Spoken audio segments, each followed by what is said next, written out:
Well, it's another blustery day in parts of the southwest, and over the last few months we've certainly had our fair share of wind and rain, and it's having a huge impact on renewable energy. It's been too wet for solar panels and too blustery for wind turbines.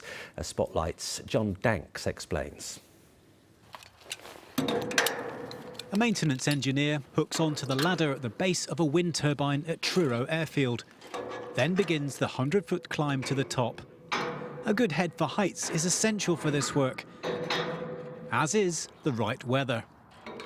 For the last 3 months we've seen unprecedented weather, mainly wind, and believe it or not, because of this particular turbine needing to be climbed on the outside, we can't climb in anything more than about 7 metres a second, which is about 15 miles an hour. It's just not safe. As you can probably see, it's a fair way up behind me there, and we don't want our engineers blowing off. The company employs 21 wind turbine technicians in Cornwall, wages that still have to be paid regardless if they're able to carry out their work or not. We're on the verge of it being unsustainable now. It's normally in these situations we know, well, another few weeks the weather will change. We're literally getting into the office on a Monday morning, looking at the weather forecast and just think it's just another week that's written off to bad weather. A few miles away at Pressingall Farm in St Agnes, and the mud tells a story of its own.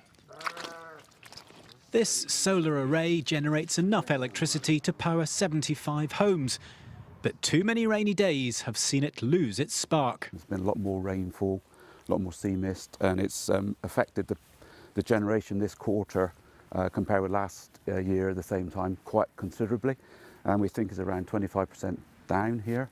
That's energy you can't sell on, I suppose. That's right, yeah. If we can't generate it, we can't sell it to either the local industrial site or to the grid. The rain at least washes dust from the air, making it clearer and better for solar power when the sun does shine. But the solar panels are susceptible to another liquid which falls from the sky. Bird droppings and so on, which you need to keep clean, and lots of seagulls coming in with the storms, they like to sit on them. Natural Generation says it's trying hard to clear the backlog of work.